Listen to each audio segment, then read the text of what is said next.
Hello दोस्तों, स्वागत करते हैं अपने study channel study with @P में। आज हम केमिस्ट्री वाइवा केमिस्ट्री में जिन लोगों ने क्लोरोफार्म बनाया है उसके हम क्वेश्चनों की बात करेंगे। केमिस्ट्री वाइवा में हम जिन लोगों ने केमिस्ट्री में क्लोरोफार्म बनाया उसके हम क्वेश्चनों की बात करेंगे।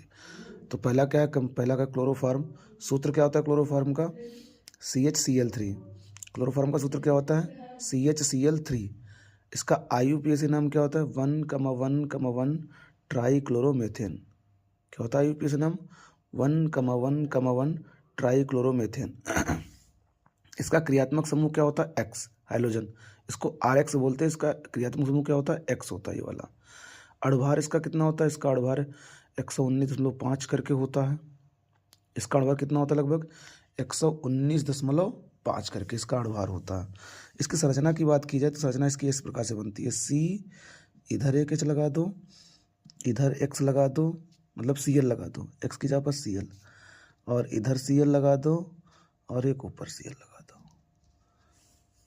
फिर कहा है कि यह किस श्रेणी का तत्व है? तो यह हैलोएल्केन श्रेणी का तत्व है। किसका है? हैलोएल्केन।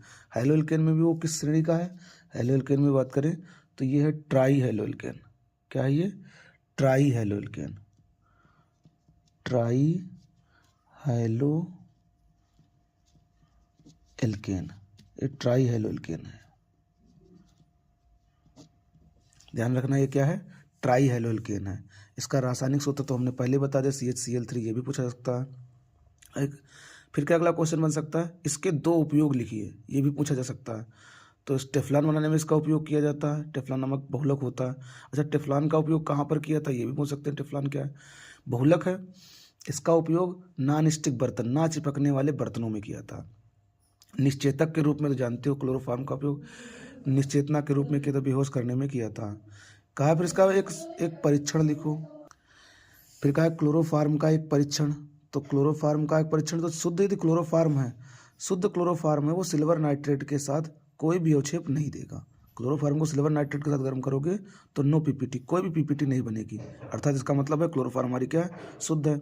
यदि इसका साथ कोई अवक्षेप दे दे तो इसका मतलब क्लोरोफार्म क्या है? अशुद्ध है।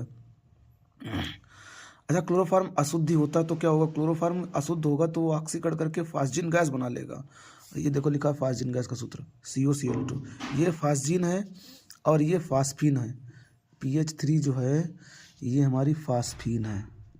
फास्फिन, ध्यान रखना, ये हमारी फास्फिन है और ये हमारी फास्जिन है, समझे? और ये यहाँ देखा जाए क्लोरोफार्म की शुद्धता की पहचान कैसे करते हैं? तो शुद्ध क्लोरोफार्म नीले लिटमस पेपर को लाल नहीं करेगा। शुद्ध क्लोरोफार्म होगा वो नीले लिटमस पेपर को लाल भी नहीं करता है। फिर क्लोरोफार्म के दो रासायनिक गुण। तो क्लोरोफार्म के दो रासायनिक गुण के बाद पहले हम ऑक्सीकरण की बात करते हैं। तो क्लोरोफार्म का प्रकाश, सूर्य के प्रकाश में ऑक्सीकरण करोगे तो फास्जिन नामक विषैली गैस बनती है। फास्जिन नामक विषैली गैस बनती है। ये कितनी विषैली होती है? मनुष्य की सांसें तक रोक देती है। इसीलिए ज़्यादा देर तक यदि किसी को ज़्यादा देर तक बेहोश करके रखे हो फास्जिन गैस इससे, क्लोरोफार्म से, तो परमानेंट बेहोश हो सकता है, अर्थात वो मरने के भी चांस बढ़ जाते हैं। फिर उसके बाद हम कहा क्षारों के साथ अपक्रिया। यदि क्षार के साथ अपक्रिया करा दोगे तो ये पोटेशियम फार्मेट बन जाएगा, या कोई भी क्षार होगा तो उसका कार्बोक्सिलिक अम्ल का वो लवण बनेगा। भौतिक गुण की बात करें तो यह जल में अविलेय होता है, ईथर में विलेय होता है। क्लोरोफार्म जो है वो जल में अविलेय रहता है, ईथरों में क्या होता है? विलेय होता है। क्लोरोफार्म रंगहीन, मीठी गंध वाला वाष्पशील द्रव है। रंगहीन, मीठी गंध वाला वाष्पशील द्रव है।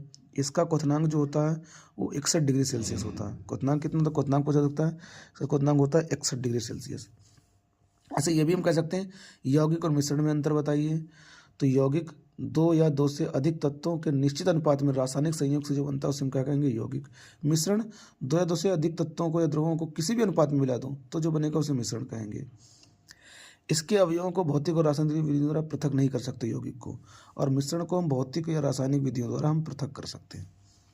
तत्व, परमाणु, अणु की परिभाषा पूछते। तत्व ऐसा पदार्थ जो एक ही प्रकार के परमाणुओं से मिलकर बना होता है तत्व कहलाता है। जो एक ही प्रकार के परमाणुओं से मिलकर बना होता है उसे हम क्या कहते हैं? तत्व कहते हैं। तो ध्यान देना, ये क्वेश्चन है, इसको हम फिर से ऊपर कर दे रहे हैं। इसका स्क्रीनशॉट लेना चाहे तो ले सकते हो, इनके आंसर भी लिखे गए हैं।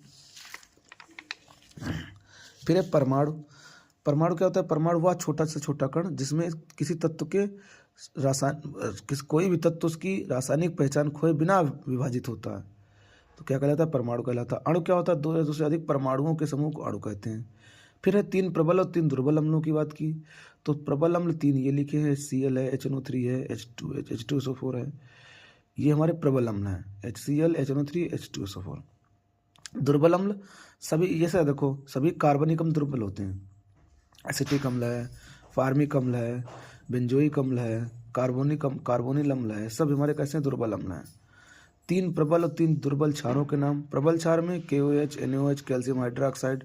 दुर्बल क्षारों में NH4OH, calcium hydroxide, copper hydroxide. तो ये हमारे क्या हैं? दुर्बल क्षार हैं। ब्रोमोफार्म का है, क्लोरोफार्म श्रेणी के 2 सदस्य और लिखिए, तो कौन है? एक ब्रोमोफार्म, एक आइडोफार्म। CHBr3, CHI3, ये इनके सूत्र हैं। आगे कहा जाए आसवन और प्रभाजी आसवन को समझाइए, तो आसवन वह प्रक्रिया जिसमें जलवाष्प वाष्पशील तरल पदार्थों में परिवर्तित हो जाता है और चयनात्मक उबाल के माध्यम से अलग हो जाता है, क्या कहलाता है? आसवन कहलाता है। वह प्रक्रिया जिसमें जलवाष्प वाष्पशील तरल पदार्थों में परिवर्तित हो जाता है और चयनात्मक उबाल के रूप में पृथक हो जाता है, आसवन कहलाता है। प्रभाजी आसवन घुलनशील मिश्रण को उसके घटकों में अलग करने की प्रक्रिया को प्रभाजी आसवन कहते हैं। घुलनशील मिश्रण को उसके घटकों में अलग अलग पृथक करने की प्रक्रिया को प्रभाजी आसवन कहते हैं। फिर इसको बनाते समय क्या क्या सावधानियां अपनानी चाहिए? तो इसको बनाते समय सावधानी सबसे पहले जो है कि जो बना रहे हो क्लोरोफार्म, हमारे सभी उपकरण साफ होने चाहिए। जितने भी हमारे उपकरण हैं वो साफ होने चाहिए। और क्लोरोफार्म जब उसका उपयोग कर रहे हो तो बुझा चूना और जल की मात्रा बराबर होनी चाहिए। और वायु किसी भी माध्यम से प्रवेश नहीं करनी चाहिए। यदि वायु प्रवेश कर गई तो फास्जिन गैस बन जाएगी और जो कि विषैली होती है। फिर क्या है? क्लोरोफार्म की प्रयोगशाला विधि लिखिए, तो क्लोरोफार्म की प्रयोगशाला क्या? एथिल अल्कोहल या एसीटोन को विरंजक चूर्ण के साथ आसवन कराओगे तो क्लोरोफार्म प्राप्त होगा। रिएक्शन क्या है? सबसे पहले ये है विरंजक चूर्ण CaOCl2, विरंजक चूर्ण CaOCl2। और ध्यान रखना इसमें Cl जो है, एक Cl की जो ऑक्सीकरण अवस्था होती है +1 होती है और एक Cl की ऑक्सीकरण अवस्था -1। इस चीज़ को ध्यान रखना। इसमें एक Cl की ऑक्सीकरण अवस्था जो होती है वो +1 होती है और एक Cl की ऑक्सीकरण अवस्था -1 होती है इसकी विरंजक चूर्ण की। सबसे पहले विरंजक चूर्ण को जल के साथ उपक्रिया करा लेते हैं तो ये बनता है कैल्शियम हाइड्रोक्साइड बुझा चूना। इसको हम क्या बोलते हैं? बुझा चूना। अच्छा, बिना बुझा हुआ चूना कौन सा होता है? CaO। बिना बुझा चूना कौन सा होता है? तो यहाँ पे लिख देते हैं बिना बुझा चूना होता है हमारा CaO। ये होता है हमारा बिना बुझा चूना, ये चूना बिना बुझा होता है। फिर ये बुझा चूना बनता है और क्लोरीन गैस बन जाती है Cl2। फिर एथिल अल्कोहल को क्लोरीन गैस के साथ अभिक्रिया कराते हैं तो पहले पद में क्या होता है? ऑक्सीकरण होता है। तो एथिल अल्कोहल का ऑक्सीकरण कराएंगे तो एल्डिहाइड बनेगा, एस्टेल्डिहाइड बनेगा, HCl गैस बन जाती है।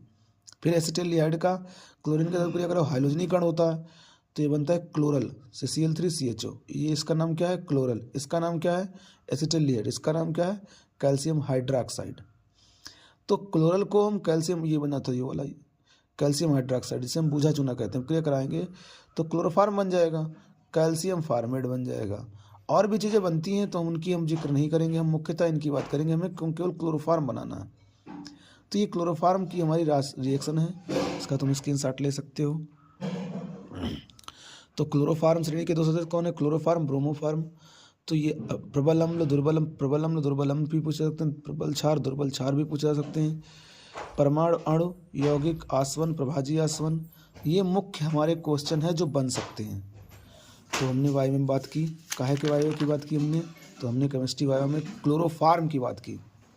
और जैसा कि हमने बताया क्लोरोफार्म का तुमने चार्ट तो बनाया होगा। चार्ट में ये भी पूछ सकता है कि कोई उपकरण क्यों लगाया जाता है, पीपीटी क्या होती है, गैस को कैसे दर्शाते हैं। तो ये क्वेश्चन तुमको ऑलरेडी मालूम होने चाहिए, तो ध्यान रखना। इसका हमने परीक्षण का भी बता दिया, उपयोग बताइए, इसका सूत्र क्या है और यह किस श्रेणी का सदस्य है। हैलो एल्केन में ट्राई हेलोल्केन है ये। अणुभार कितना है, क्रियात्मक समूह कौन सा होता है, आईयूपीएसी नाम क्या है, संरचना ये बना दी हमने। इसकी पहचान, शुद्धता की पहचान कैसे की जाती है। क्लोरोफॉर्म के 2 भौतिक गुण, यौगिक और मिश्रण में अंतर, परमाणु तत्व परमाणु अणु, सबकी परिभाषा हमने दे दी है। तो ये हमारे मुख्यतः क्वेश्चन बनते हैं, इनके स्क्रीनशॉट ले सकते हो। और भी बना है, कर दिया है। वीडियो को लाइक शेयर सब्सक्राइब करना।